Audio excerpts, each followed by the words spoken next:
embora bem resumido, para que a gente possa recordar os pontos capitais. Como a nossa última aula será semana que vem, eu proponho que seja uma aula de perguntas e respostas, mas para isso precisaria ter as perguntas de vocês, ou por escrito, ou utilizando o microfone, para que a gente pudesse, então, responder. Então, fica aí a nossa proposta, né, de fazermos assim. E no dia de hoje, nós vamos inicialmente, recordo Jesus, quando ele indaga da população o fato de ter sido tocado na sua túnica. Saiu virtude de mim. Então uma mulher simples do povo se apresenta e diz que tinha sido curada de uma hemorragia que tivera por mais de 10 anos. Então Jesus lhe disse: filha, tem bom ânimo, a tua fé te curou. A resposta de Jesus tem servido para nós, nas associações médico-espíritas, como um exemplo de lição sobre a autocura. É dizer que somos nós mesmos que nos curamos. Porque ele enfatizou que a fé que ela possuía a tinha curado. Este é um ponto do paradigma médico espírita. A cura é sempre uma autocura. Essa virtude tem vários nomes. Para Hahnemann e Kardec é fluido vital. Para Freud e Jung é libido. Para William Reich é bioenergia. Para Henri Bergson é elan vital.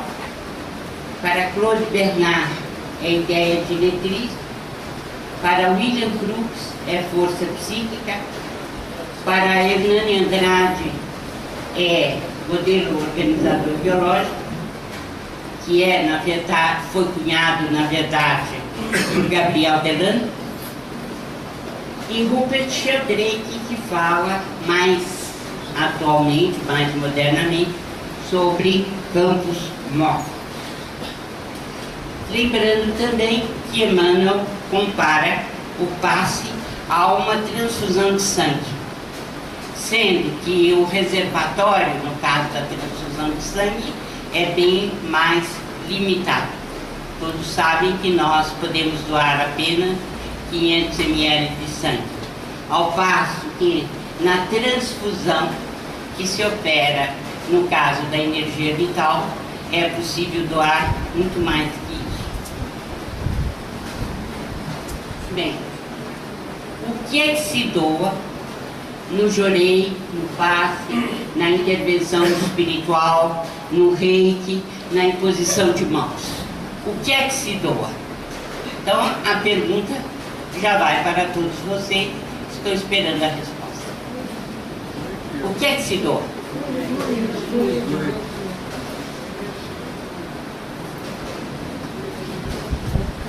E agora eu não vi uma resposta clara, precisa e em voz alta. O que é que se doa?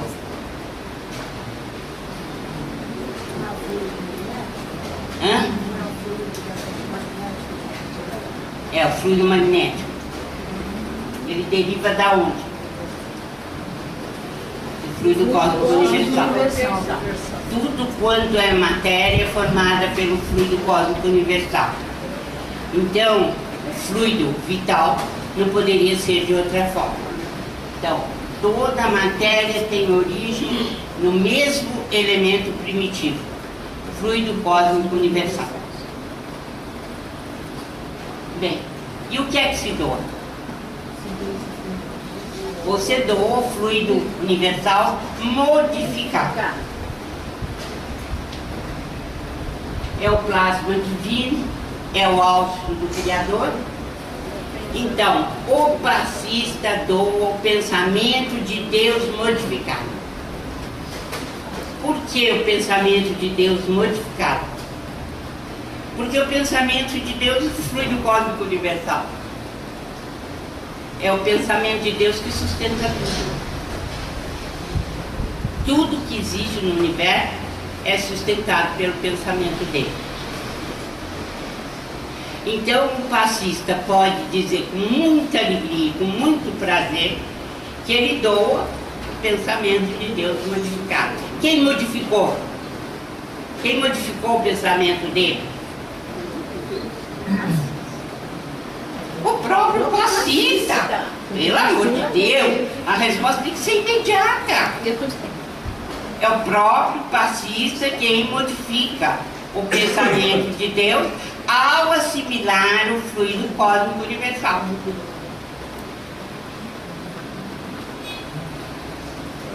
E o que é que se doa?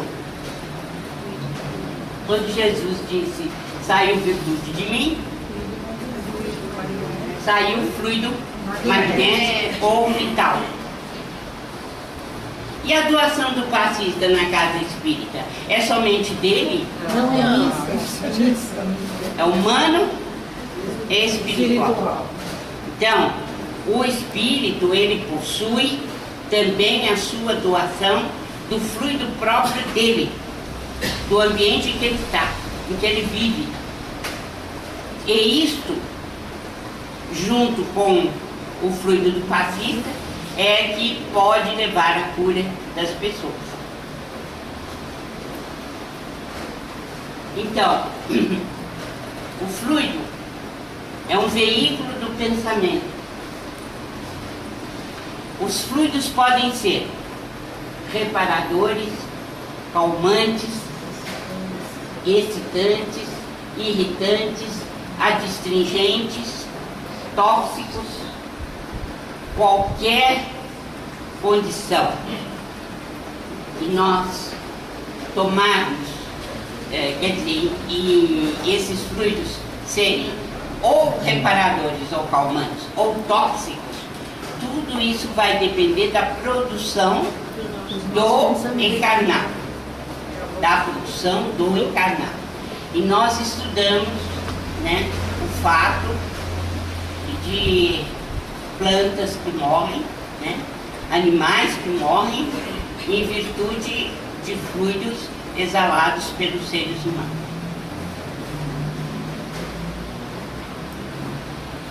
O pensamento, a vontade e a ação magnética são muito importantes quando se estuda o passe. Então,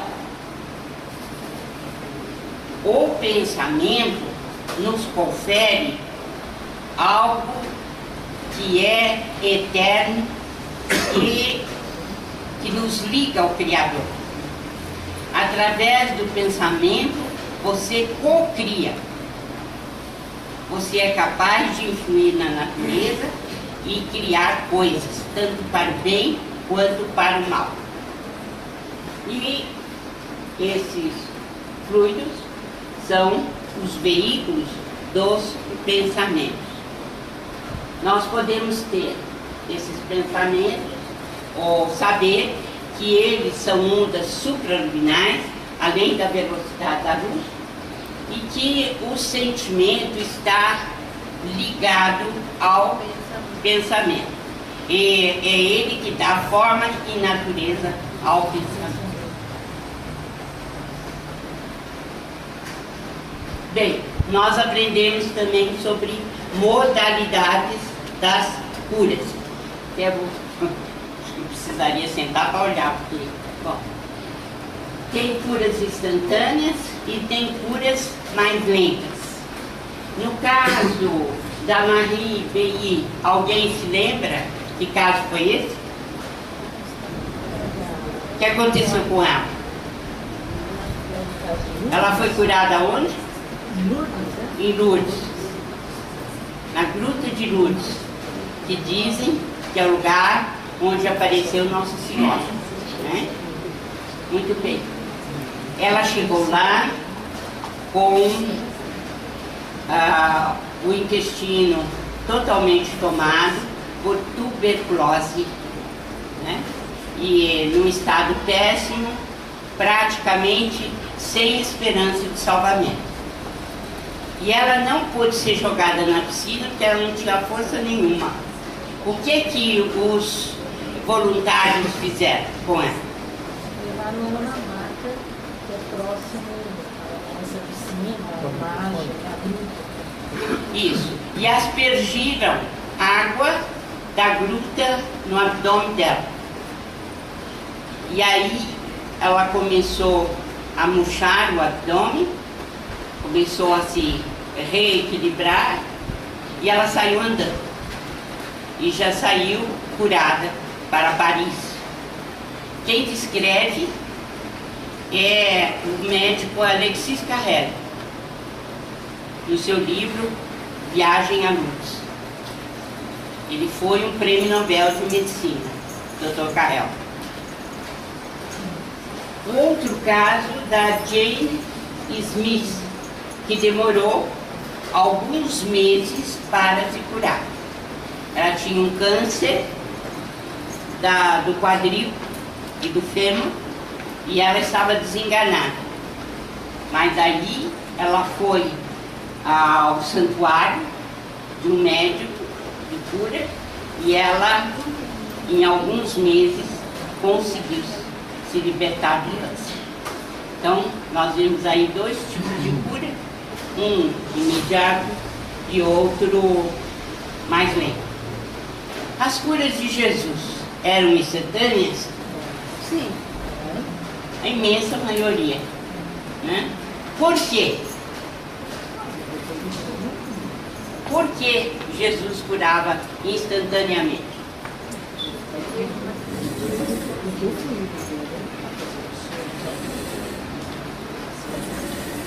O que é que vocês acham que leva a uma cura instantânea? O pensamento puro, o amor e a vontade de auxiliar o seu irmão. Isso. Então, pensamento puro, vontade de ajudar e que mais? E o merecimento do ser também. Sim.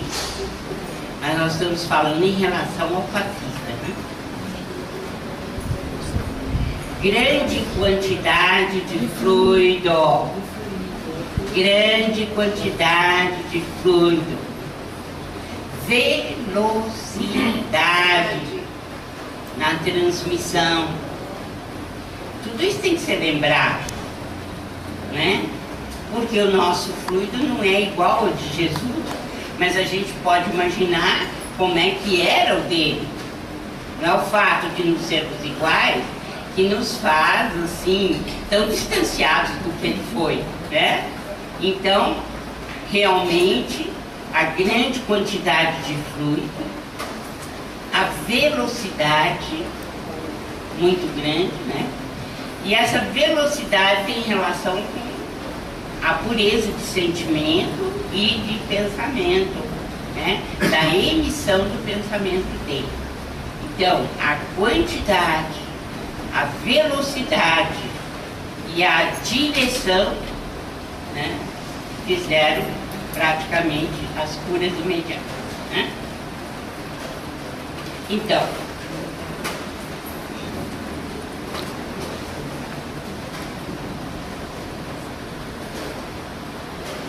bem, aqui eu lembro que André Luiz nos fala no livro Nos Domínios da Mediunidade que a cura vem da usina.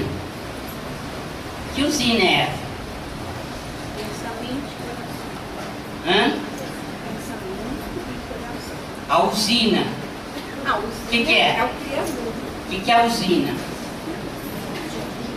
É a fonte. O que é a fonte?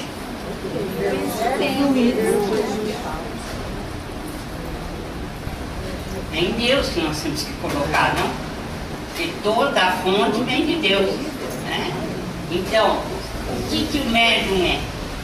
Uma singela tomada elétrica, dando passagem à força que não lhe pertence, pertence à usina.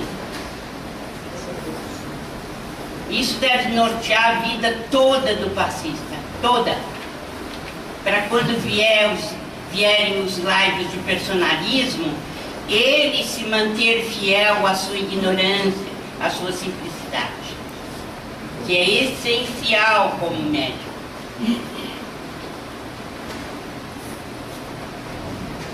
Qual o mecanismo da doação? Aqui nós estamos recordando que o passista tem que saber a constituição do ser humano.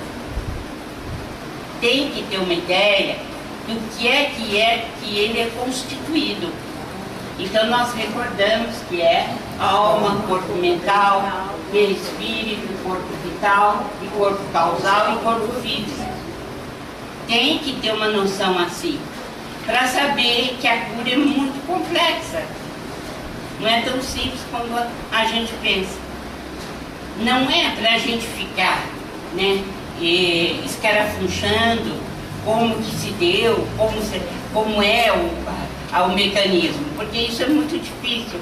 Mas pelo menos para a gente ter ideia de que a cura não nos pertence.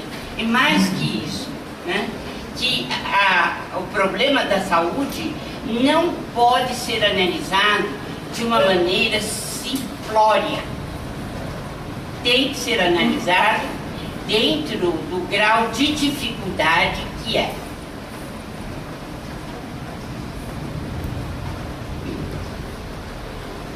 Aqui eu trago para lembrança: pensamento produzido no corpo mental. O corpo mental não faz parte do perispírito. Não faz.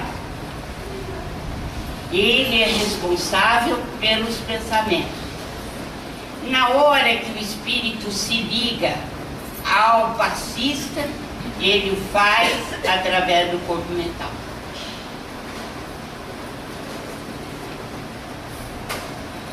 Então, é o envoltório sutil da mente.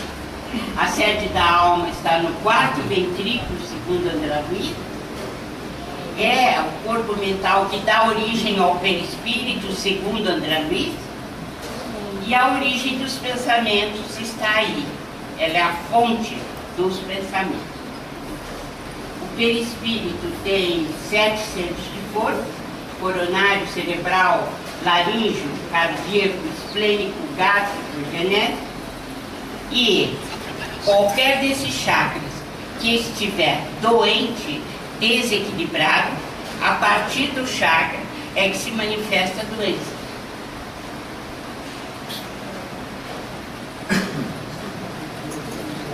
Eu exaltei também a importância do centro coronário, que é o mais alto centro do perispírito e que engloba todos os outros. Tem ascendência moral sobre todos os outros. Ele que faz a interação espírito com espírito, é ele quem difunde a matéria mental, é ele quem espalha os sentimentos e as ideias, ele tem reflexos nos órgãos e tem efeitos bons ou maus. Bem, o fluido vital ou magnético está profundamente ligado ao sangue, mas ele foi denominado por William Crookes como força psíquica e por André Luiz como emanação neuropsíquica. Por quê? Porque ele é o duplo etérico ou corpo vital do perispírito. Ele desaparece com a morte física. Desaparece. O perispírito, ele engloba o corpo vital ou duplo etérico, que é formado pelo sistema hematopoético, quer dizer, pelo sangue. Então, as forças radiantes ou energias vitais, elas estão comumente circulando no sistema hematopoético e se desintegra com a morte.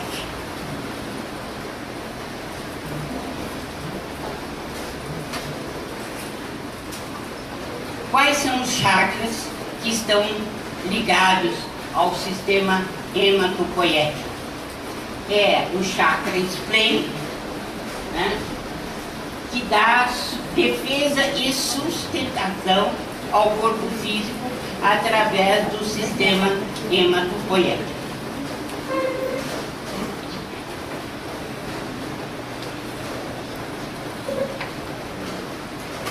Como é que nós produzimos o corpo vital? Como é que nós, seres humanos, tomamos ou apreendemos o fluido cósmico universal e fazemos e o transformamos em duplo etérico ou fluido vital? Como é que isso é feito?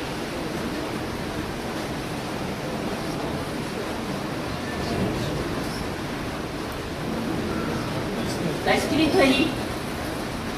Dá para ler?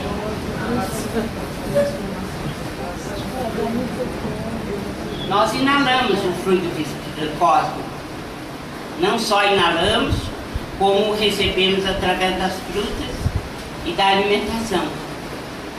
Nós recebemos esse fluido.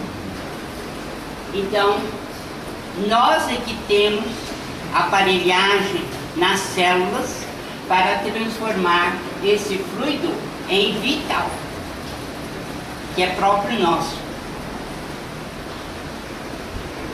E, ao que tudo indica, a partir dos estudos de André Luiz, essa transformação se dá através da mitocôndria das células. No caso, como é uma força psíquica, provavelmente as mitocôndrias dos neurônios ou do sistema nervoso central têm uma influência muito grande nessa produção.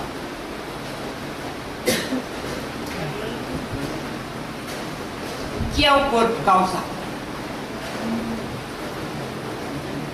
Ele está onde?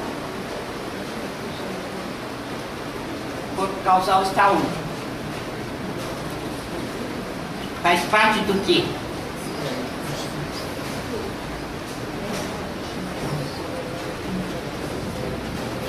Do corpo mental? Do corpo mental? Não. Perispírito. Isso tem que ser imediato, né? Faz 10 anos que nós estudamos isso. Então, o corpo causal e o corpo vital fazem parte do perispírito. Então, ele é a conta do destino, é o karma. Nós carregamos dentro de nós o nosso passado, que vivemos em outras vidas. Se as ações forem negativas no nosso passado, elas se constituem numa túnica suja que caminha conosco todos os dias. E se forem as nossas ações iluminadas e construtivas, esse corpo vai se iluminando. Então, a grande tentativa nossa em cada existência é de transformar o corpo causal de um corpo sujo, deteriorado, em um corpo iluminado. É essa a função da existência e de tomarmos novos corpos. A importância da reencarnação está nisso. Está nisso. E só se consegue com boas ações. Não se pode servir a dois senhores. Ou se aborrece a um, ou se serve ao outro. É aqui, é inevitável. Nós só vamos saber se realmente aproveitamos quando a gente tirar o pé do luto. Desencarnou, a gente olha e vê, está iluminado? Oba, né? Ganhamos. estiver sujo, triste, cinzento, preto, marrom, volta que a casa é sua.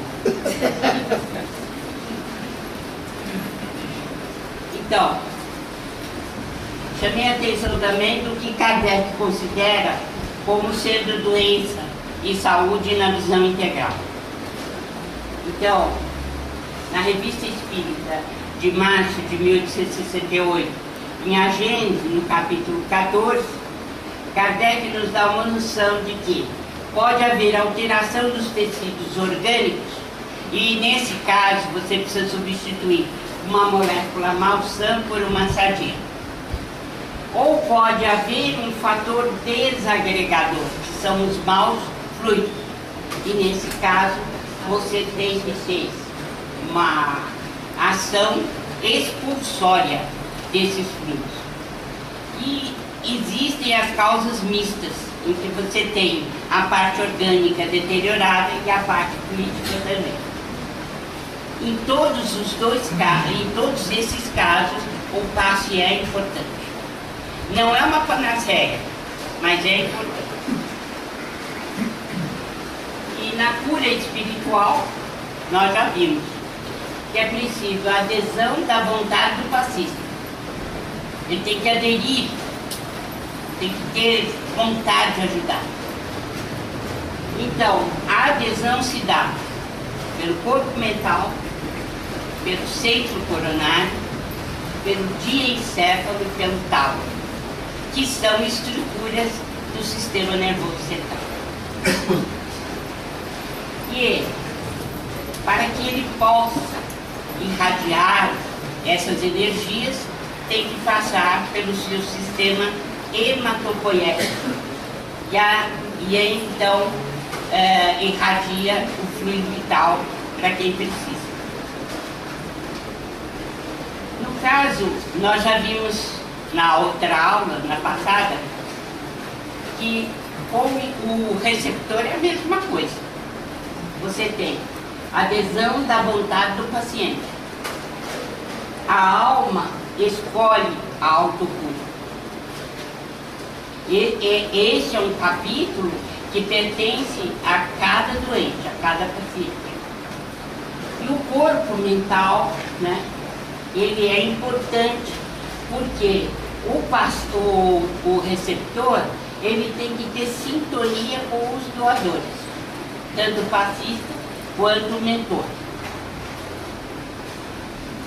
E como diz André Luiz, é a fé que abre os caminhos para a restauração. Eu disse e repito, nós precisaríamos ter seminários sobre física quântica para que a gente pudesse compreender melhor. Mas quando quisermos descer a minúcias do mecanismo, é preciso participar e ver qual a ajuda que a física quântica pode nos dar para compreender. Então, na física quântica, as partículas comunicam-se com velocidades maiores que a da luz, ou de forma instantânea, através do espaço e tempo. O que explica, e muito, a questão das curas instantâneas. Aqui também eu chamo a atenção para aquilo que o Amit Goswami nos diz no livro, né, Médico Quântico, que a consciência é o fundamento do ser, o que para ele é consciência, para nós é alma, espírito, e a doença pode estar num dos 5 corpos da consciência. Para ele varia a nomenclatura desses corpos, mas na verdade coincide muito com aquilo que nós compreendemos como sendo os corpos sutis do espírito.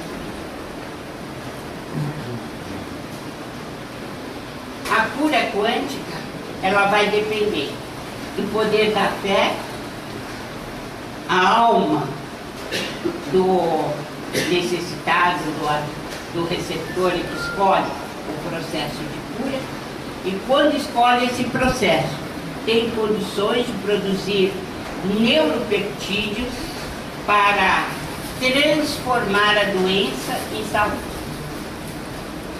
E essa ação conjunta se dá no sistema nervoso central, no imunológico e no endocrinológico. Bem, aqui eu estou recordando que nós vimos na última aula, que é de suma importância para o fascista e deve ter sempre em mente.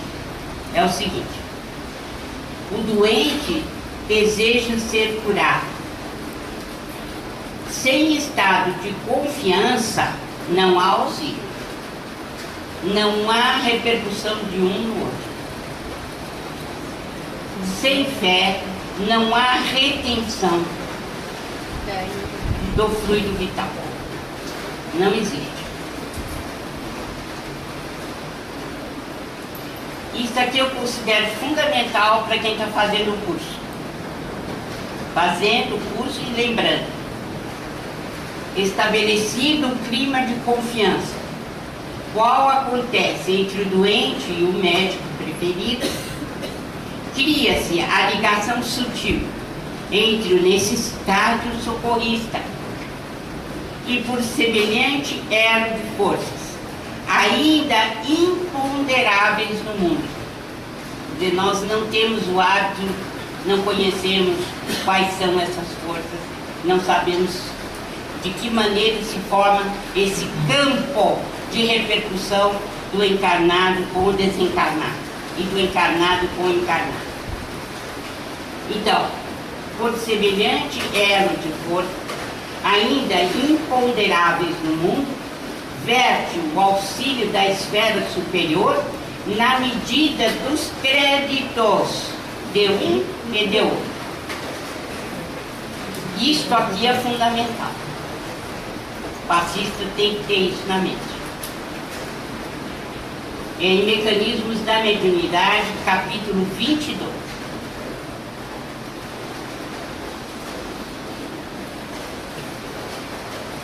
Aqui também ele prossegue dando o mecanismo da autocura.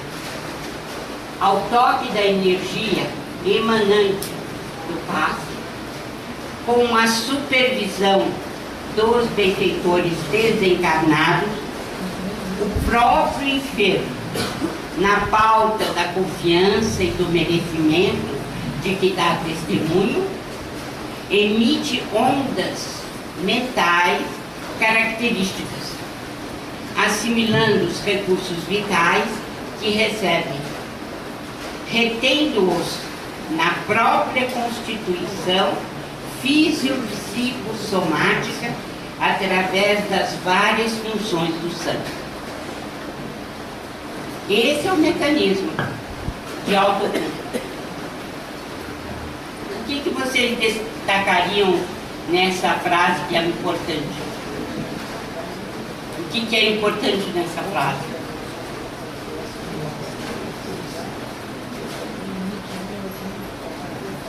Primeiro ele está falando da supervisão dos benfeitores, que sempre estão, né? Em seguida ele fala que é preciso ter confiança e merecimento. Confiança, merecimento. Aí ele diz o seguinte, que nesse momento ele emite ondas mentais características, quer dizer, com dada frequência vibratória. Então, nesse momento, ele assimila os recursos vitais que lhe são oferecidos. Então, e onde vão ficar esses recursos vitais? Circulando no sangue. Olha aí. Através das várias funções do sangue. Aqui está o segredo, né, do mecanismo de autocura. Está nessa frase e na outra. e que nós demos na última aula. Se não houver adesão, fica difícil, né? Mecanismos da Mediunidade, capítulo 22. Aliás, esse livro é fundamental para entendermos o passo.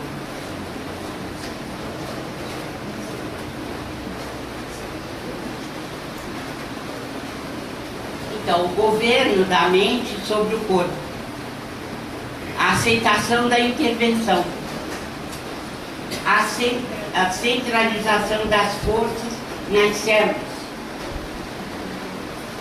a recomposição, a volta da harmonia, a adesão da vontade, que é crucial, e toda vez que o receptor tem a sua vontade enfraquecida, ela pode ser fortalecida pelo próprio taxista e pela ação dos benfeitores espirituais.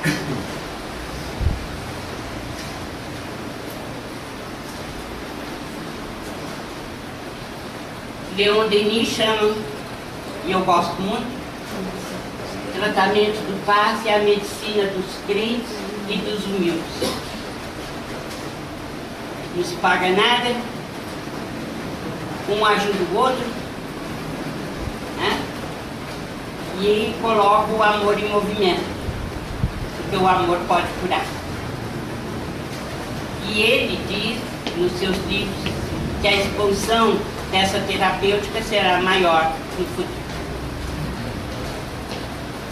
Então, a saúde na visão integral, a terapia dos humildes e dos crentes, acreditamos, segundo o Dr. Bezerra de Menezes, que a medicina vai precisar adotar, e é urgente que o faça, a fim de que essa energia que todos nós possuímos seja canalizada em nosso próprio favor, em favor dos doentes.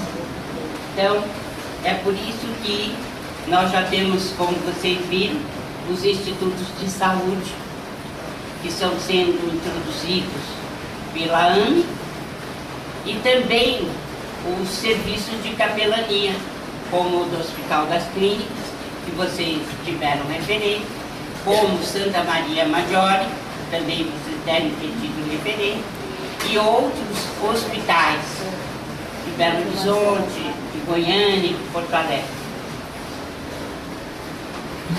Então, foi uma revisão que eu tentei fazer dos pontos principais do livro, do curso, procurando recordar o que é fundamental para nós, mas é claro que se ficou dúvidas ou se há questões, vocês poderão colocar na próxima aula, né? Nós teremos prazer de responder. Agora nos restam alguns minutinhos. Se alguém tiver alguma pergunta para fazer dentro do exposto ou fora dele, estamos às ordens.